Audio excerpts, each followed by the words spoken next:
Hello student, स्वागत है आप सभी का हमारे यूट्यूब चैनल में। आज हम लोग जानेंगे 12th केमिस्ट्री के बिलियन नाम के चैप्टर से संबंधित नॉर्मलता के बारे में। नॉर्मलता क्या होती है और इसका फार्मूला किस प्रकार लिखते हैं तथा इसे आसानी से किस प्रकार परिभाषित कर लेते हैं। तो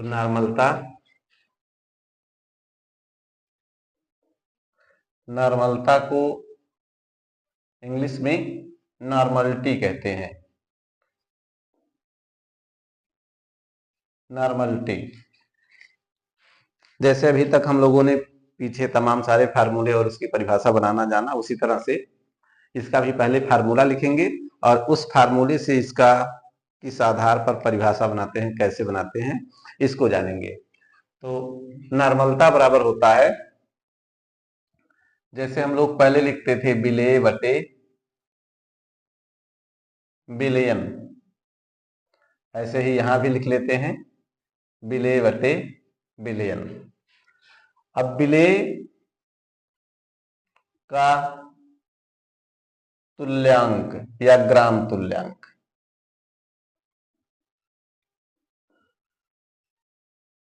बटे बिलियन का आयतन, और ये आयतन किस में होता है? लीटर में। बस यही फार्मूला होता है, बिले का ग्राम तुल्यांक बटे बिलियन का आयतन लीटर में। अब इस आधार पर इसकी परिभाषा बनाते हैं। परिभाषा,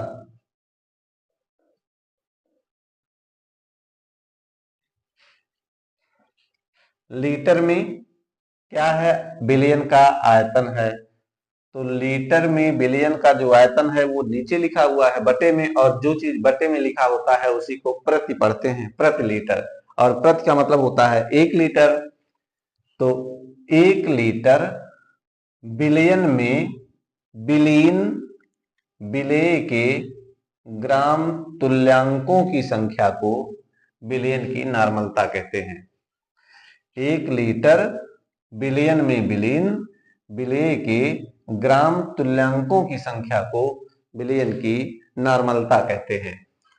अतः परिभाषा, 1 लीटर बिलियन में बिलीन,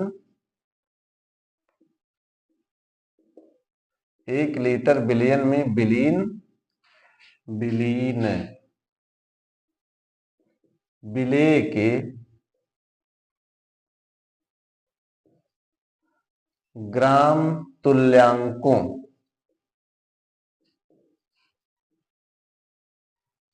की संख्या को बिलियन की नॉर्मलता कहते हैं।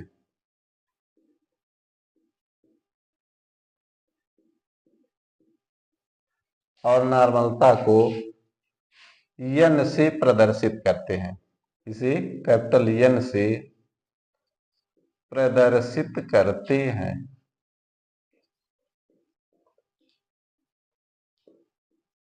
यह है इसकी परिभाषा और सूत्र। मतलब 1 लीटर बिलियन में बिलीन बिले के ग्राम तुल्यांकों की संख्या को बिलियन की नॉर्मलता कहते हैं। अब ग्राम तुल्यांक क्या होते हैं? ग्राम तुल्यांक बराबर होता है बिले का भार या द्रव्यमान बटे बिले का तुल्यांकी भार या तुल्यांकी द्रव्यमान। भार बटे तुल्यांकी भार, ये ग्राम तुल्यांक होता है। अर्थात हम इस फार्मूले को लिख सकते हैं बराबर नॉर्मलता बराबर, या नीचे लिखते हैं हाँ, नॉर्मलता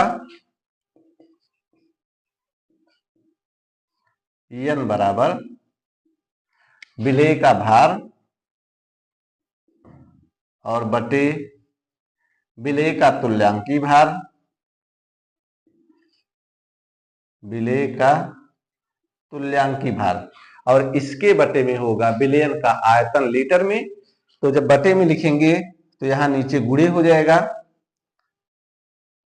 आयतन, और ये आयतन किस में होगा, लीटर में।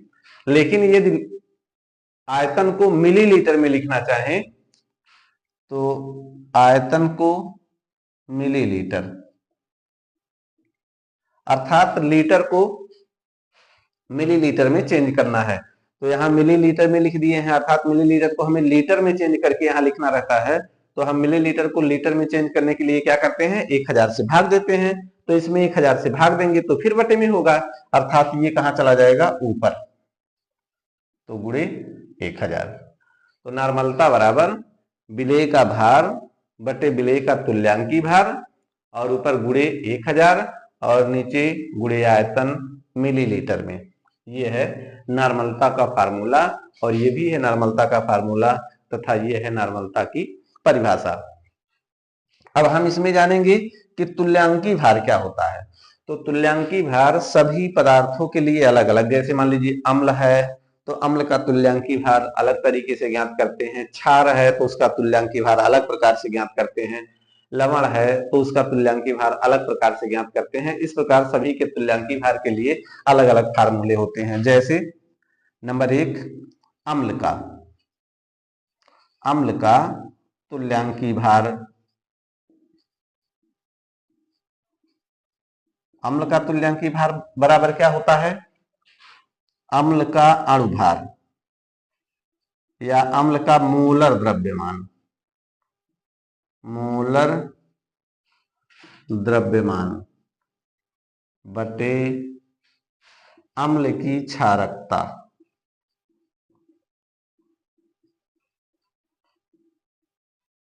इसी प्रकार क्षार का तुल्यांकी भार, क्षार का तुल्यांकी भार बराबर क्षार का मोलर द्रव्यमान, क्षार का मोलर द्रव्यमान बटे क्षार की अम्लता।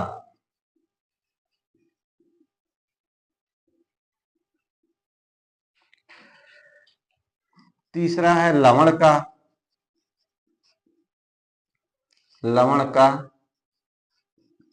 तुल्यांकी भार, लवण का तुल्यांकी भार बराबर लवण का मोलर द्रव्यमान,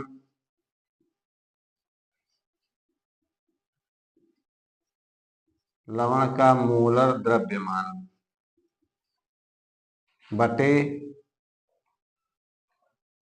धनायन पर धनावेश की कुल संख्या, धनावेश की कुल संख्या।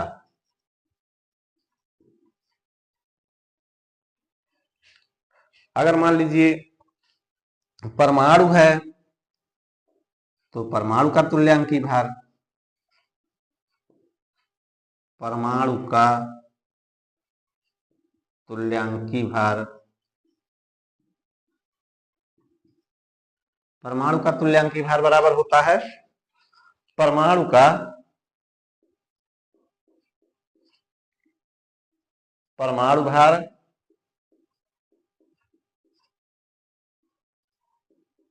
बटे संयोजकता,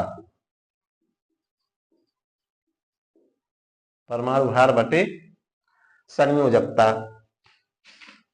इस प्रकार अम्ल है, क्षार है, लवण है, परमाणु है, सभी का तुल्यांकी भार निम्नलिखित सूत्रों के आधार पर ज्ञात करते हैं। अब इसमें हम जानते हैं कि जैसे अम्ल है तो उसका तुल्यांकी भार ज्ञात करने के लिए अम्ल का मोलर द्रव्यमान बटे अम्ल की क्षारकता। तो अम्ल की क्षारकता क्या होती है, अम्ल की क्षारकता जैसे मान लीजिए अम्ल है आपका HCl, अम्ल है आपका HNO3, या अम्ल है आपका H2SO4, H3PO4 आदि। तो इन सभी अम्लों का तुल्यांकी भार अगर हमें ज्ञात करना है तो सभी का मोलर द्रव्यमान लिखेंगे, ऊपर लिखेंगे अम्ल का मोलर द्रव्यमान बटे अम्ल की क्षारकता, अर्थात उसकी क्षारकता से भाग देंगे। तो उसकी क्षारकता कितनी होगी, HCl की क्षारकता कितनी होगी, तो किसी अम्ल की क्षारकता उस अम्ल में से विस्थापनीय हाइड्रोजन परमाणुओं की संख्या होती है। अम्ल में से विस्थापनीय हाइड्रोजन परमाणुओं की संख्या, जैसे HCl है तो HCl में से विस्थापनीय हाइड्रोजन परमाणुओं की संख्या कितनी है, 1, अर्थात HCl की क्षारकता 1, HNO3 की क्षारकता 1, H2SO4 की क्षारकता 2, H3PO4 की क्षारकता 3। तो HCl का अगर तुल्यांकी भार ज्ञात करना है तो उसमें मोलर द्रव्यमान में 1 से भाग देंगे। ऐसे HNO3 का अगर तुल्यांकी भार ज्ञात करना है तो मोलर द्रव्यमान में 1 से भाग देंगे। H2SO4 का तुल्यांकी भार ज्ञात करना है तो मोलर द्रव्यमान में 2 से भाग देंगे। H3PO4 का तुल्यांकी भार ज्ञात करना है तो मोलर द्रव्यमान में 3 से भाग देंगे। ये है अम्लों की क्षारकता, मतलब विस्थापनीय हाइड्रोजन परमाणुओं की संख्या उस अम्ल की क्षारकता कहलाती है। अब इसी प्रकार मान लीजिए क्षार का तुल्यांकी भार हमें ज्ञात करना है, तो क्षार का तुल्यांकी भार बराबर होता है क्षार का मोलर द्रव्यमान बटे क्षार की अम्लता। क्षार की अम्लता क्या होती है, जैसे मान लीजिए NaOH क्षार है या KOH क्षार है या CaOH ट्रायस, कैल्शियम हाइड्रोक्साइड जिसे कहते हैं, या बुझा चूना, या AlOH थायस। तो क्षार का तुल्यांकी भार ज्ञात करना है तो क्षार का तुल्यांकी भार क्षार का मोलर द्रव्यमान बटे क्षार की अम्लता। क्षार की अम्लता, क्षार की अम्लता क्या होती है, क्षार में उपस्थित OH, अर्थात जितने OH होते हैं जो उसमें से विस्थापित हो सकते हैं वही उस क्षार की अम्लता कहलाती है। जैसे ये NaOH है, इसमें OH कितने हैं, 1, तो इस क्षार की अम्लता 1, KOH की अम्लता 1, CaOH ट्वाइस की अम्लता 2, AlOH थायस की अम्लता 3, अर्थात NaOH का तुल्यांकी भार ज्ञात करना है तो NaOH का मोलर द्रव्यमान बटे 1 क्षार की अम्लता, मतलब NaOH की अम्लता 1। KOH का तुल्यांकी भार ज्ञात करना है तो KOH का मोलर द्रव्यमान बटे 1।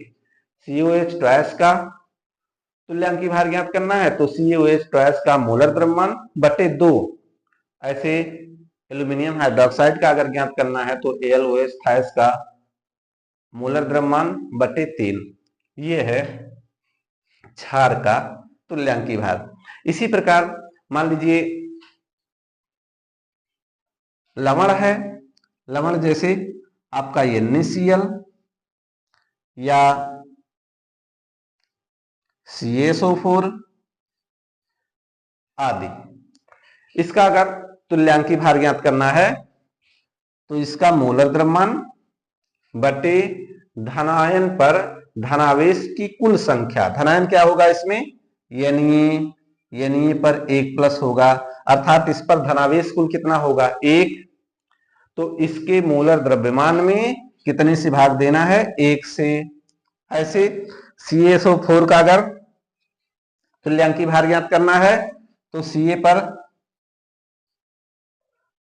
2 पॉजिटिव चार्ज होता है, अर्थात कैल्शियम धनायन है और इस पर धनावेश कितना है, 2, तो CaSO4 का मोलर द्रव्यमान ज्ञात करेंगे और उसमें कितने से भाग देंगे, 2 से।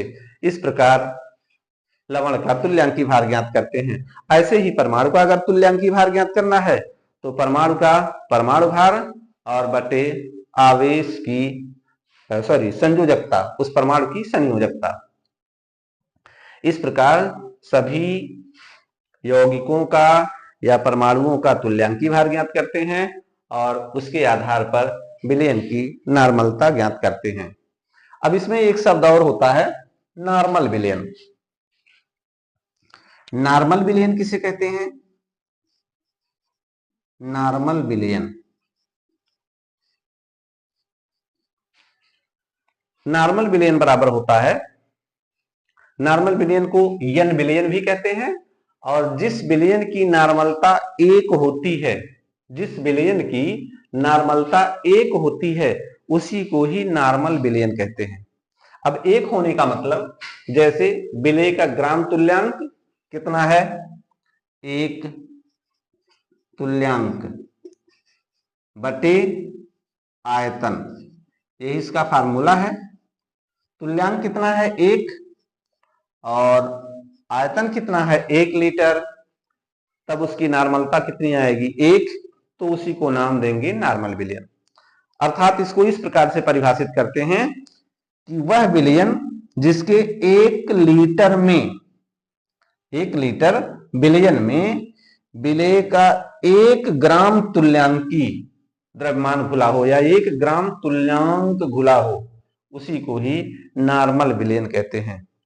जिस बिलियन के 1 लीटर में विलेय पदार्थ का 1 ग्राम तुल्यांक घुला होता है उसे नॉर्मल बिलियन कहते हैं, और नॉर्मल बिलियन को n बिलियन भी कहते हैं।